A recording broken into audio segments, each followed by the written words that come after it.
Good morning to all. Today topic course of rivers. ஆறுகளுடைய போக்குகள் அப்படின்னு சொல்லுவாங்க, இல்லை ஆறுகளுடைய அமைப்புகள். First one, course of rivers எப்படி உருவாகுது? ஆறுகள் அப்படின்றது ஃபஸ்ட் ஜென்ரலாக எந்த இடத்துல ஸ்டார்ட் ஆகும் அப்படின்னு பார்த்தீங்கன்னா மவுண்டெயின் அண்டு ஹில் ஸ்டேஷன்ஸ், இந்த பகுதிகளிலிருந்து ஆறுகள் அப்படின்றது ஸ்டார்ட் ஆகுது. ஆறுகள் உருவாகக்கூடிய அந்த இடத்துக்கு பேர், அந்த ஸ்டார்டிங் பாயிண்ட்டுக்கு பேர் என்ன சொல்லும்? ஹார்ஜினேட் அப்படின்னு சொல்கிறோம். ஆறுகள் உருவாகக்கூடிய இடத்துக்கு பேர் ஹார்ஜினேட், ஆறுகளுடைய பிறப்பிடம் அப்படின்னு சொல்கிறோம். ஆறுகளுடைய முடிவு, அந்த எண்டு அப்படின்றது எந்த இடத்துல இருக்கும்? Sea or lake. ஆறுகளுடைய எண்ட் பார்ட் அப்படின்றது ஒன்று கடற்கரையாக இருக்கலாம், கடற்களாக இருக்கலாம், அல்லது ஏதாவது ஒரு சில ஏரிகளாக இருக்கலாம். இந்த ரெண்டு பகுதிகளில் தான் ஆறுகளுடைய எண்ட் அப்படின்றது இருக்குது. Rivers generally originate from mountains and end in a sea or lake. The whole path that a river flows through is called course. River flows is called is course. ஆறுகளுடைய போக்கு அப்படின்னு சொல்கிறோம். ஆறுகள் உருவாகி அது செல்லக்கூடிய அந்த பாதைகள் இருக்கு இல்லையா, அதுக்கு பேர் தான் நான் சொல்கிறேன்னா கோர்ஸ் அப்படின்னு சொல்கிறாங்க. The course of river is divided into. ஆறுகள் செல்லக்கூடிய அந்த பாதைகள் இருக்கு இல்லையா, அதுக்கு பேர் தான் கோர்ஸ் அப்படின்னு சொல்கிறோம். இந்த ஆறுகள் செல்லக்கூடிய அந்த பாதைகளை பேஸ் பண்ணி என்ன பண்ணலாம் அப்படின்னு பார்த்தீங்கன்னா, ரிவருடைய கோர்ஸை ஒரு 3 டைப்பாக டிவைட் பண்ணலாம். First one upper course, second one middle course, third one lower course. Upper course அப்படின்றது இளநிலை அப்படின்னு சொல்கிறோம். இளநிலை ஆறுகள் செல்லக்கூடிய பாதை அப்படின்னு சொல்கிறோம். ஆறுகள் ஆரம்ப நிலையில், ஆறுகள் உருவாகக்கூடிய இடமே எங்கே அப்படின்னு பார்த்தீங்கன்னா ஹை மவுண்டெயின் இருக்கக்கூடிய பகுதிகள், மிக உயரமான மலை சிகரங்கள் அல்லது குன்றுகள் மூலமாக அங்கே இருக்கக்கூடிய பகுதிகளில் இருந்தால் ஆறுகள் அப்படின்றது உருவாகுது. இப்போ மிக உயரமான பகுதியில் உருவாகக்கூடிய அந்த ஆறு, அதோடைய ஃப்ளோ எப்படி ஸ்டார்ட் ஆகுதோ, எந்த இடத்துல அதோடைய ஆறுகளுடைய நீரோட்டம் ஸ்டார்ட் ஆகுதோ அதுக்கு பேர் தான் அப்பர் கோர்ஸ் அப்படின்னு சொல்கிறோம். இது எப்படி நடக்குது? ஏரோஷன் மூலமாக நடக்குது, நீர் ஓட்டத்தின் மூலமாக. அங்கிருந்து வரக்கூடிய மலைகளிலிருந்து வரக்கூடிய நீருடைய வேகத்தை பொறுத்து எரோஷன் அப்படின்றது நடக்குது. சாயல் எரோஷன், மண் அரிப்புகள் அப்படின்றது ஏற்படுது. அதன் மூலமாக படிவுகள் ஒரு இடத்துலேருந்து இன்னொரு இடத்துக்கு கொண்டு வரப்படுது. Erosion is the most dominate action of the river in the upper course. Upper கோர்ஸோடைய மிகப்பெரிய ஒரு டாமினேட் அப்படின்னா எது அப்படின்னு பார்த்தீங்கன்னா எரோஷன், மண் அரிப்பு அப்படின்னு சொல்லலாம். ஆற்றினுடைய மிகப்பெரிய ஒரு முக்கியமான பணியை என்ன அப்படின்னு பார்த்தீங்கன்னா அரித்தல் அப்படின்னு சொல்லுவாங்க. அப்பர் கோர்ஸ் இன்னொரு பேர் என்ன சொல்லணும்னா இளநிலை. ஆறுகள் உருவாகக்கூடிய இடத்துலேருந்து, மிக உயரமான இடத்துலேருந்து வாட்டர் ஃபோர்ஸ் எந்த அளவுக்கு அதிகமாக இருக்கோ அதன் மூலமாக, அந்த ஃபோர்ஸ் மூலமாக அரித்தல் அப்படின்றது ஏற்படும். இதுதான் பார்த்தீங்கன்னா அப்பர் கோர்ஸோட மிகப்பெரிய ஒரு ஆக்ஷன் அப்படின்னு சொல்லலாம்.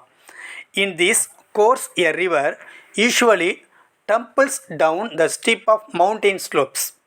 மிக உயரமான பகுதிகளில் உருவாகக்கூடிய இந்த ஆறுகள் என்ன ஆகுது அப்படின்னு பார்த்தீங்கன்னா டம்பிள்ஸ் டவுன்ஸ், மிக வேகமான வேகத்தில் வரும்போது மிகப்பெரிய ஆழமான பள்ளத்தாக்குகளையும், அதுக்கடுத்து பார்த்தீங்கன்னா மிகப்பெரிய மலை சரிவுகளிலையும் அந்த ஆறுகளுடைய வழிப்போக்கு அப்படின்றது உருவாகுது.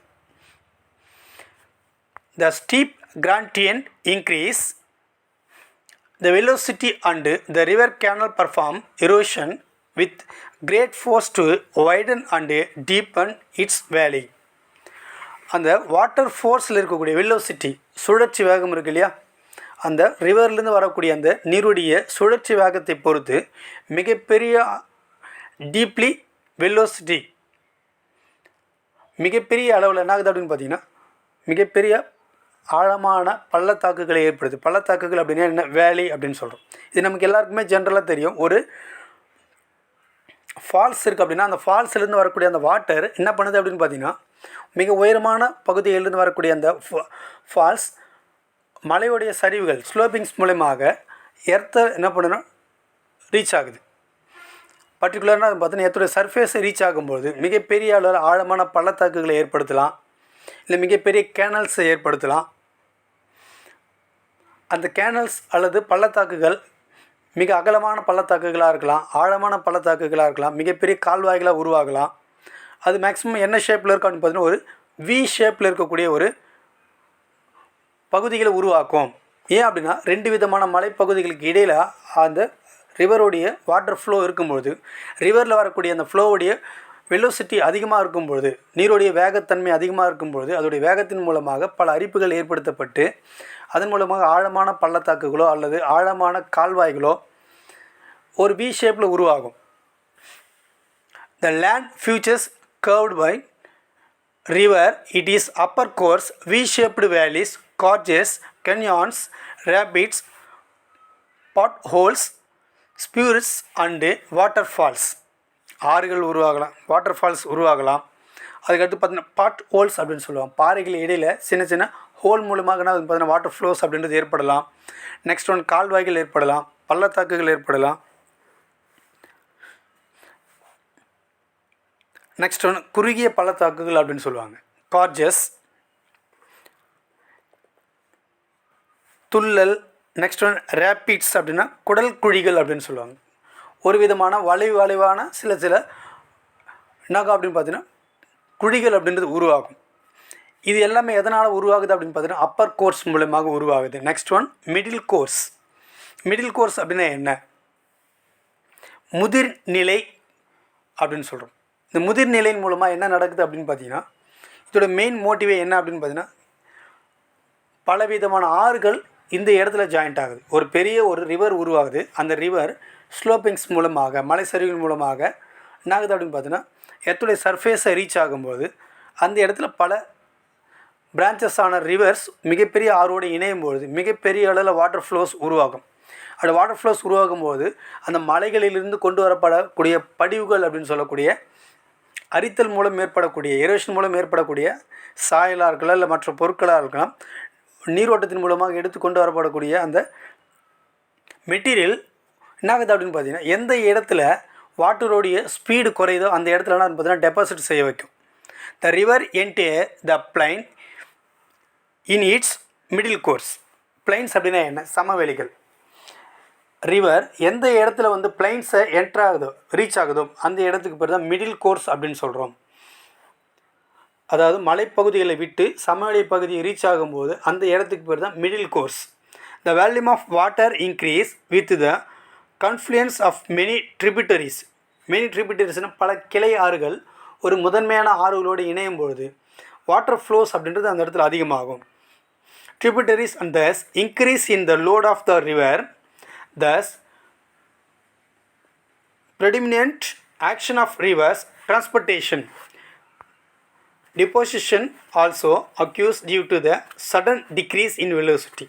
வாட்டர் ஃப்ளோஸ் அதிகமாகும் போது பல முதன்மையான பல கிளை ஆறுகளும் ஒன்றா இணையும் போது வாட்டர் ஃப்ளோஸ் அதிகமாகுது. வாட்டரில் வெலோசிட்டி அதிகமாகும் பொழுது ஒரு இடத்துலேருந்து இன்னொரு இடத்திற்கு கொண்டு வரக்கூடிய அந்த எரேஷன் மூலம் கொண்டு வரக்கூடிய அந்த படிவங்கள் டிரான்ஸ்போர்ட்டேஷன் ஆகிட்டே இருக்குது. எந்த இடத்துல வாட்டருடைய வெலோசிட்டி குறையுதோ அந்த இடத்துல என்ன ஆகும் அப்படின்னு பார்த்தீங்கன்னா அந்த படிவுகள் அந்த இடத்துல டெபாசிட் ஆகுது. The river is the middle course, develops some of typical landform like alluvial fans, floodplains, meanders, oxbow lakes and etc. இந்த மிடில் கோர்ஸ் மூலமாக ஆறுகள் பல பிரிவுகளான பிரிஞ்சு ஒரு சில இடங்களில் என்ன ஆகுதுன்னு பார்த்தீங்கன்னா மெட்டீரியல்ஸ் படிவுகளாக படி வைக்கப்படுது. அப்படி படி வைக்கக்கூடிய அந்த பகுதிகளில் ஒரு சில இடங்கள் உருவாகுது. என்னென்ன அப்படின்னு பார்த்தீங்கன்னா டெல்டாஸ், சமவெளி பகுதிகள், ஆறுகளுடைய பகுதிகள் டெல்டாஸ் அப்படின்னு சொல்லக்கூடிய அந்த பகுதிகளும். நெக்ஸ்ட் ஒன் பொங்கு முகங்கள் அப்படின்னு சொல்லுவாங்க, எஸ்டியூரிஸ் போன்ற நிலத்தோற்றங்கள் உருவாக்கப்படுது. மிடில் கோர்ஸ் மூலமாக எதெல்லாம் உருவாகுது அப்படின்னு பார்த்தீங்கன்னா பிளைன்ஸ்லேருந்து வரக்கூடிய அந்த ரிவர்ஸுடைய வாட்டர் ஃப்ளோஸ் மூலமாக டெல்டா உருவாகுது. நெக்ஸ்ட் ஒன் பார்த்தீங்கன்னா எஸ்டியூரிஸ் அப்படின்ற இந்த அமைப்புகள் இந்த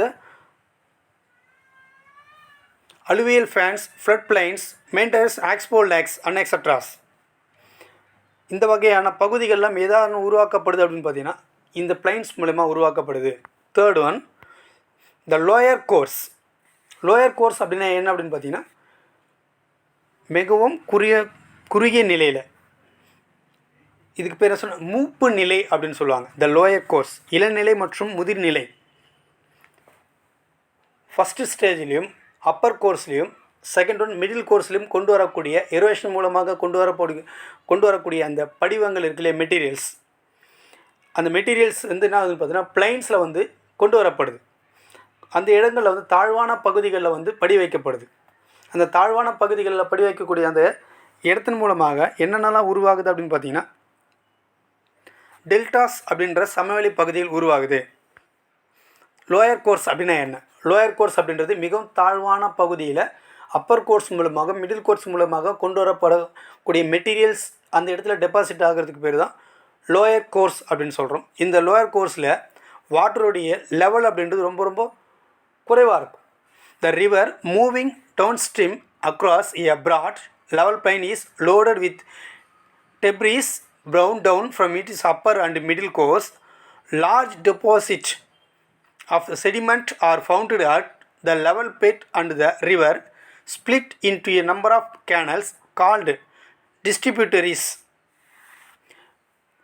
Middle course and upper course, இந்த ரெண்டு விதமான கோர்ஸ் மூலமாக கொண்டு வரக்கூடிய மெட்டீரியல்ஸ் இந்த மிடில் கோர்ஸ் மூலமாக லோயர் கோர்ஸ் மூலமாக படி வைக்கப்படுது. இது இல்லாமல் இந்த இடத்துல என்ன ஆகுதுன்னு பார்த்தீங்கன்னா பல ஆறுகளாக பிரிக்கப்படுது. டிஸ்ட்ரிபியூட்டரிஸ் அப்படின்னா என்ன அப்படின்னு பார்த்தீங்கன்னா ஒரு முதன்மையான ஆறு பல பிரிவு ஆறுகளாக பிரிக்கப்படுது. மிடில் கோர்ஸில் ஒரு முதன்மையான ஆறோடு என்ன சொல்லணும்னு பார்த்தீங்கன்னா பல கிளையாறுகள் ஒன்றா இணையுது. ஆனால் லாஸ்ட்டு இந்த லோயர் கோர்ஸில் என்ன ஆகுதுன்னு பார்த்தீங்கன்னா ஒரு மேஜர் ரிவர், ஒரு மெயின் ரிவர் பல பிரான்ச்சஸ் என்ன ஆகுதுன்னு பார்த்தீங்கன்னா டிஸ்ட்ரிபியூட் ஆகுது. அது எப்படி டிஸ்ட்ரிபியூட் ஆகுது அப்படின்னு பார்த்தீங்கன்னா ஒன்லி ஒன் கேனல்ஸாகவும் டிஸ்ட்ரிபியூட் ஆகுது. The number of canals called distributaries, the main work of the river here is deposition and it is developed typical landform like delta and estuary. இந்த லாஸ்ட் லோயர் கோர்ஸ் மூலமாக இந்த ஆறுகள் மூலம் கொண்டு வரக்கூடிய அந்த படிவுகள் மூலமாக டெல்டா அண்ட் எஸ்டூரி இந்த பகுதிகள் உருவாகுது. தேங்க்யூ.